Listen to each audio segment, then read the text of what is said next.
Știți, cu vlogul ăsta nu vreau să vă duc într-o stare de asta de bombe, de crime.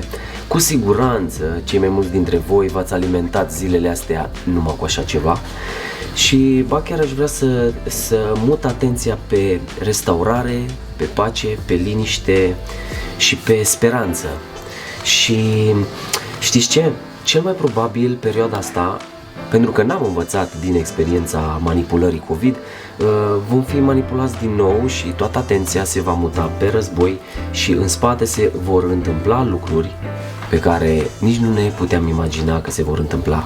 Și așa, doar o mică chestie, tocmai se semnează niște tratate sau și semnat deja prin care OMS-ul să aibă o putere extraordinară și să devină primul minister global, adică cumva Ministerul Sănătății Global nu mai este o teorie a conspirației că ne îndreptăm către un guvern global.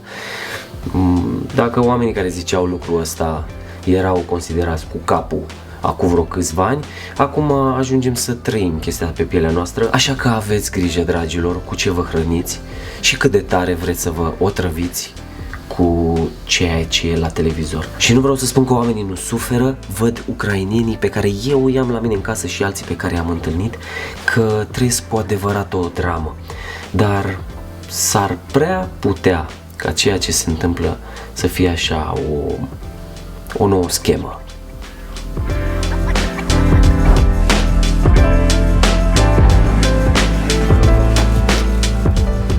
Hei, salutare familie! Sunt aici cu noua noastră familie din Ucraina.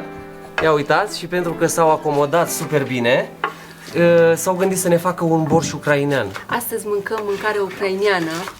Noi le-am gătit mâncare românească până acum și au zis că ne fac un borș. Ne-au arătat ceva poze pe Google și era super roz, foarte roz. Eu am crezut că e borș din ăsta pe care noi avem noi, borș românesc de România. Și abia așteptăm să vedem cum e. Da, o să vă luăm și la o poveste cu ei puțin mai târziu, dar zic că până să ne mai lungim cu vlogul, o să vă las cu niște imagini pe care le-am filmat alaltăieri, în care am reușit să mai punem în familii încă vreo cel puțin 35, nu știu, aproape 40 de ucraineni care au venit la Brașov. Și da, o să vă las să vedeți imaginile astea. Oamenii s-au mobilizat foarte, foarte bine. Am fost super uimiți de câtă implicare din partea tuturor. Am primit o grămadă de mesaje, o grămadă de telefoane, cum pot ajuta. Fiecare, au fost persoane care s-au restrâns într-o cameră ca să poată să ofere celelalte camere. Adică chiar am fost super impresionați de tot și vrem să vă mulțumim pe calea asta. They are also yours, the mother and the son? Yes, they are for you too. Okay. And are you connected? Yes, my mom. He will take care of you.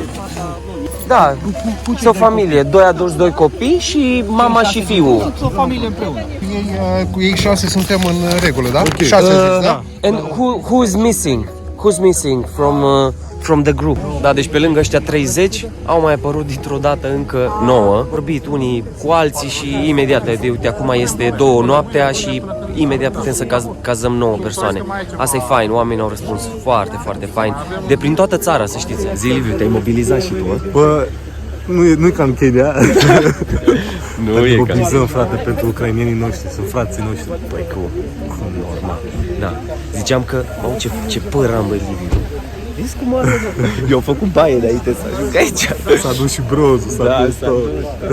Da, las că ne vedem și pe ziua, poate facem întâlnirea română-ucraineană din Comlea și Brașov. Vedem. Și Gimbav, corect, cum să uită de Gimbav. Yes. Ok. Un pic mai greu cu comunicarea, am stat pe Google Translate și doar o persoană dintre ei știe puțin engleză și atunci am putut să ne mai înțelegem. Dar cu semne și minuni se întâmplă like a sign and this. Can I help? Nada? Не надо. Nada. This, nada. Bridge. Ok. Da, deci nu mai e nevoie. Astăzi s-au mobilizat, e foarte fain cu 3 femei. 4 cu mine. Și cu Chelsea, 5. Și cu Jessie, da, suntem 5 femei. Vă dați seama că ne mobilizăm fain, sunt oameni faini, atât îmi pare rău că nu putem să comunicăm prea deep. Am reușit cât de cât așa. Da. Da, greoi, dar am stat mult de vorbă. Avem foarte multe lucruri de transmis din inimă și simt așa că limba asta nu ne ajută să putem să transmitem tot ce avem de transmis. Nu vreau să le oferim doar un pat și o mâncare caldă și încercăm să le arătăm și speranța pe care o putem avea cu toții și în cine trebuie să ne încredem și că pacea noastră nu trebuie să stea în lucrurile astea care sunt la știri, să nu ne alimentăm non-stop cu ele, chiar dacă sunt reale și suntem conștienți de ele, nu avem voie să trăim în frică.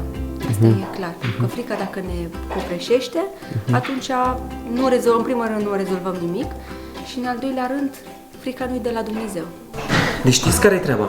Am vorbit cu ei, am vorbit cu prietenii noștri care sunt și ei implicați în asta, în a aduce refugiați, în a găzdui și vedem și la televizor ce se întâmplă și cumva concluzia ar fi că ucrainenii nu au încredere în români.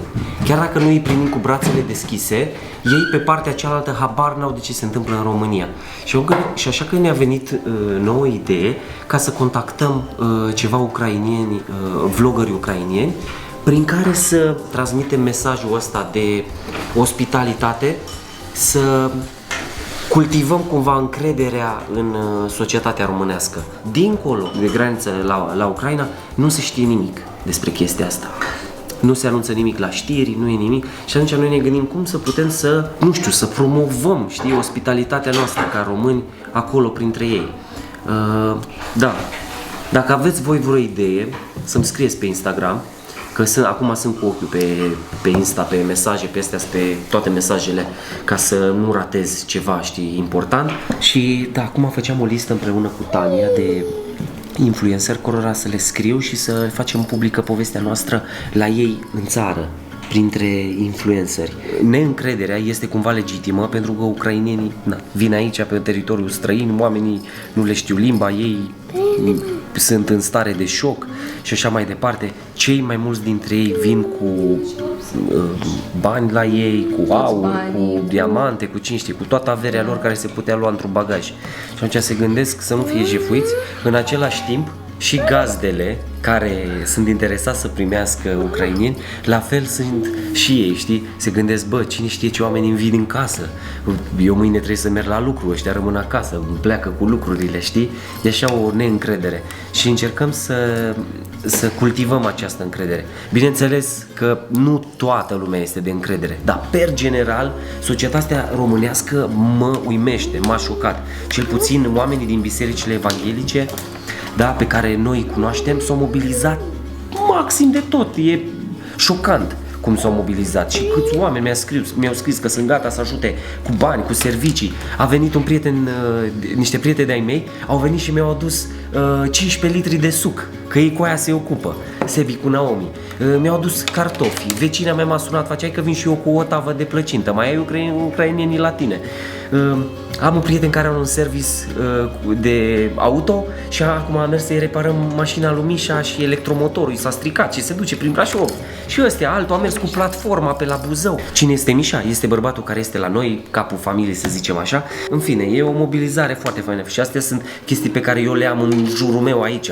Dar mai am prieteni pe la Suceava, pe la Sighitul Marmației, pe la Galați, o mobilizare e superbă.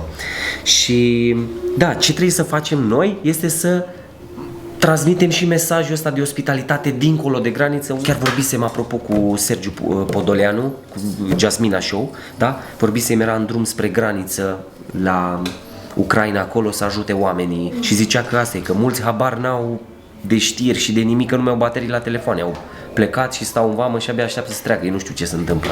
Mie mi-mi place arcul făcut din lemn, nu e periculos, arcul adevărat e periculos, dar arcul făcut din lemn nu e periculos. Nu e? Da, mă, război. Deci asta a înțeles și el, a înțeles și el de un război.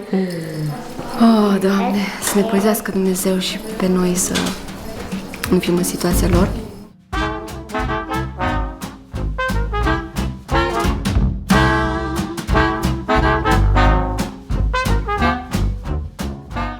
Ce crezi că s-a întâmplat, mamicu? Deci, oamenii ăștia au fugit de război Ce bine că a fugit.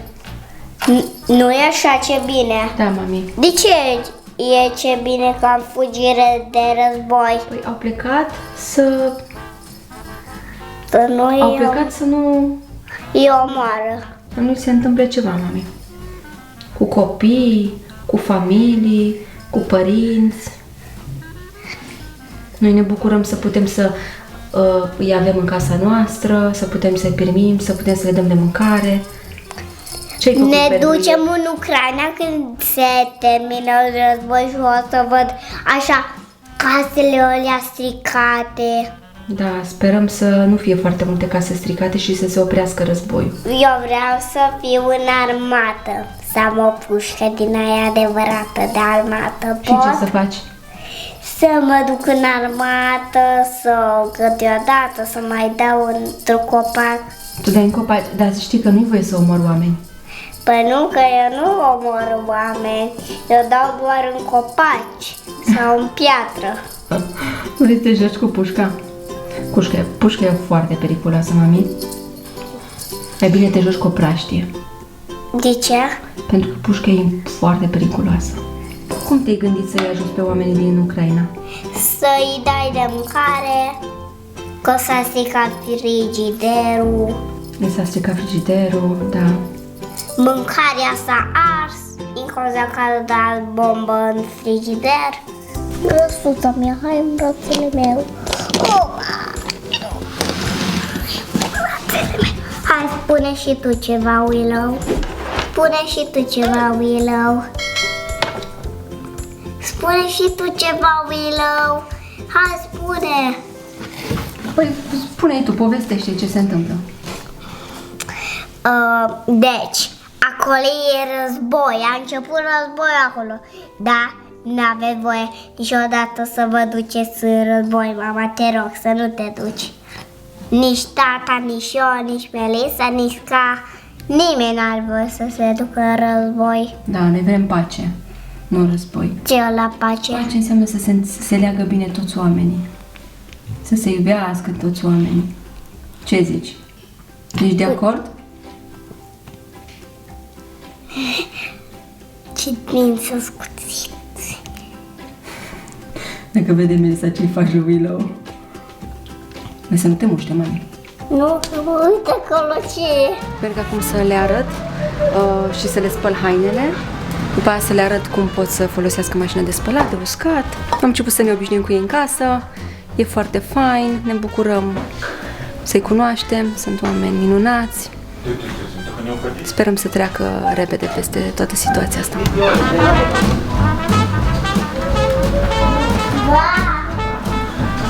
Am dat și prieteni.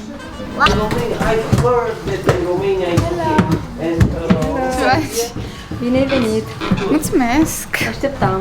Da? Astăzi mâncăm borș. Nu e borș din ăla, știi, face, bă, dacă îți dau una, îți dau borșul. Nu e de ăla, Da. știi? Borș e...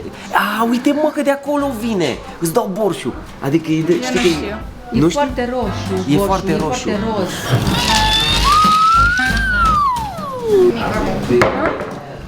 Ce ajuți aici? Păi și eu, curățenie și ce mai e nevoie. Că nu știe unde sunt chestiile și așa și de asta sunt aici.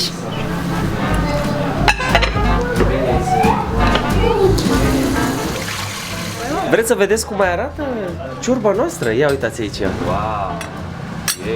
Am pus pe Instagram, am arătat ce se gătește aici și toată lumea, mamă, ce bun e, o să-ți placă de numai. Wow, am mâncat și eu acolo. Apoi chiar m-ați făcut curioasă. Eu am o chestie, iubi. Mie nu-mi plac ciorbele roșii. O să-ți placă asta. Da. Sper să-mi placă, da.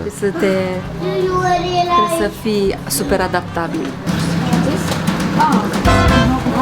Ce frumos, ninge afară.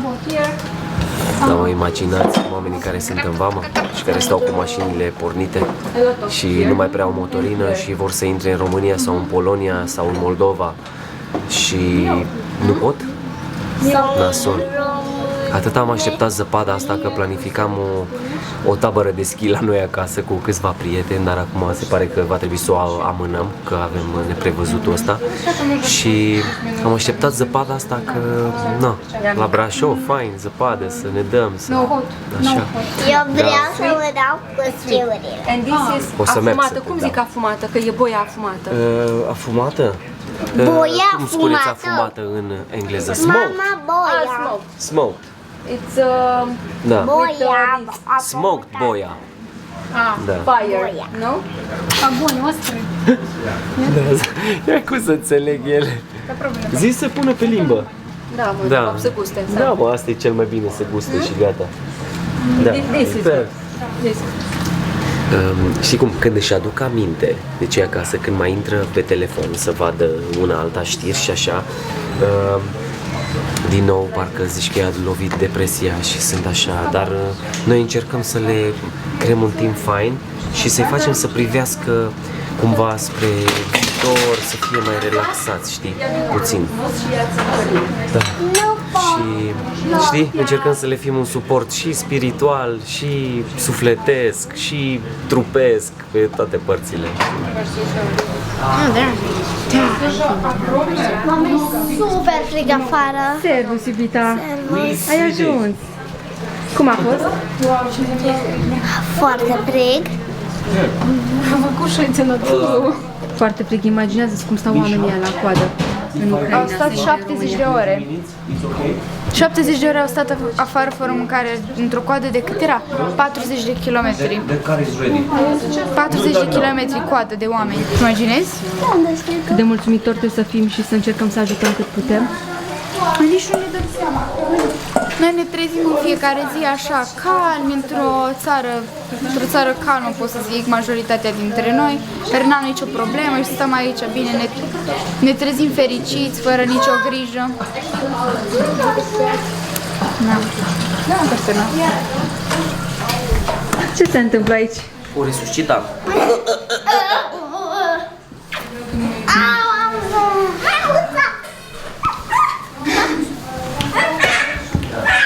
Ce faci ca un animal? You heard? Și a fost ieri, toată ziua în vamă să ia oameni și să-i aducă încoace.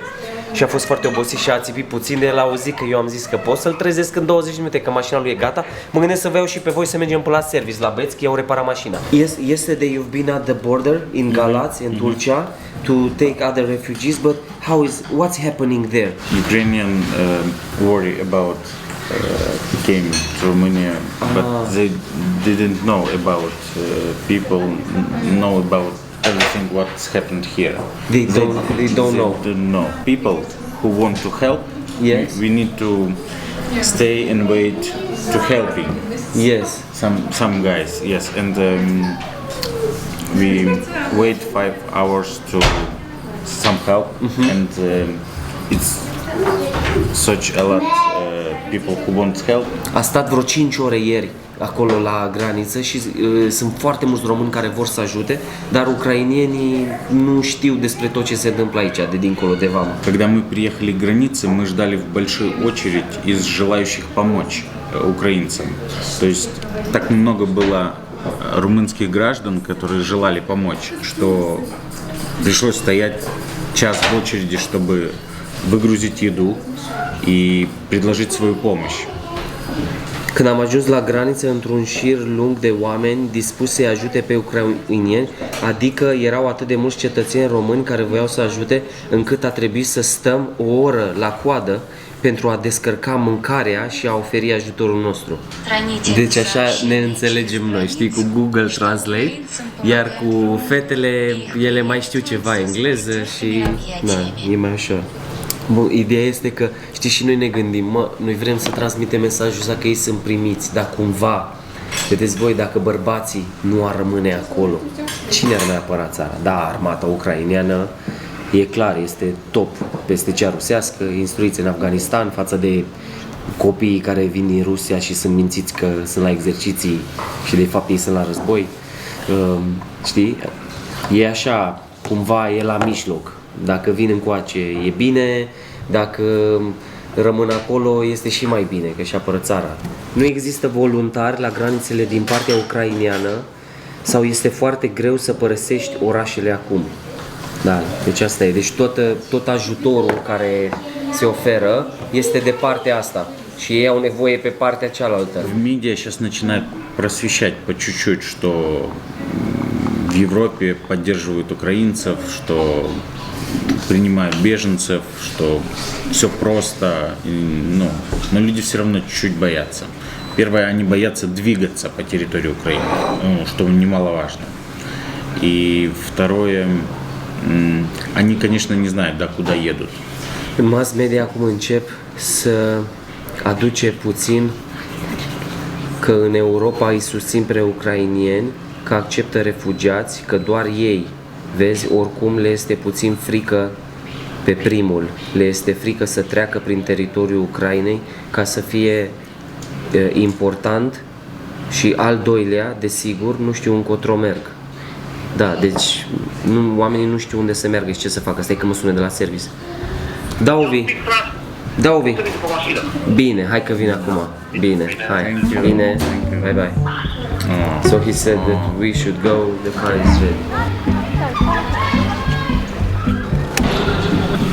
Bună ziua!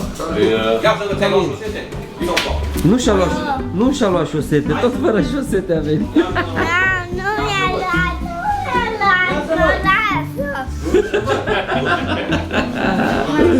Ce faci? Salut! Ce vrea? Auzi că cum poți să te răsplătească că i-ați reparat mașina? Nimic. Să fiți voi sănătoși. Nothing. Be healthy and that's okay. We can do something. Maybe you need something to do for you. A zis că să-ți curețe ceva, să-ți facă o treabă, să... No, it's fine. It's fine, I told you. Yeah, e din partea lor. Imediat am sunat pe băieți, bă, mă puteți ajuta, mă, să rezolvăm mașina la oamenii ăștia? Cum să nu am zis, veniți încoace, s-au dus, s-au luat. Deci care era problema la mașină? Alternatorul, da, nu mai băga curent, nu a rămas fără baterie, abia au venit până aici, dar bine că s-a rezolvat.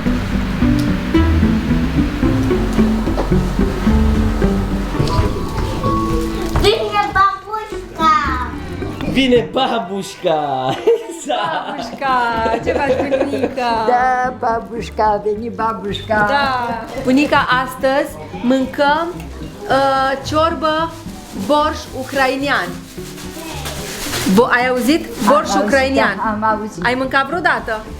Am auzit că se pune speclă și așa și la noi în Moldova se face așa. Da? Ciorba e gata. Hai să vezi aici, iubita. Da, iubita, sunteți toate îmbrăcate în roz. Da. V-ați înțeles? I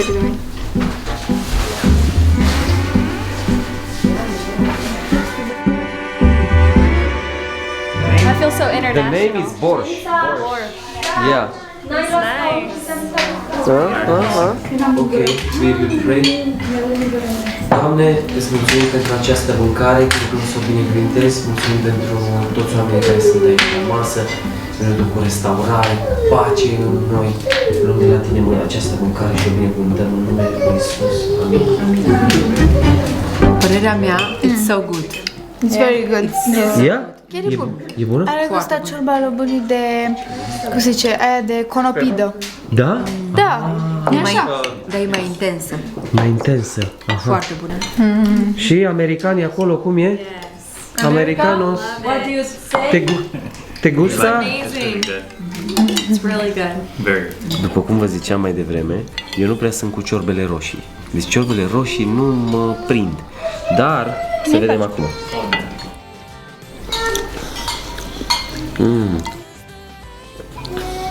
Da, mă, e bună. Să știi că e o ciorbă de legume, cumva. Mâncarea a fost foarte bună, dar trebuie să vă arăt și că masa se strânge și suntem foarte organizați, dar nu că a trebuit cineva să organizeze grupul. Fiecare se simte, își ia farfuria, o pune la locul ei, ori spală masa, uite, știi?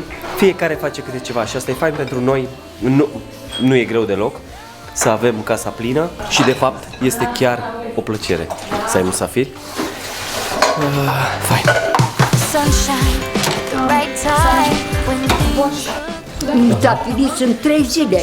Da. După aceea devin oameni ai casei. Da, aia e, exact. Pune mâna să facă ceva. Și au trecut 3 zile. Au trecut 3 zile. De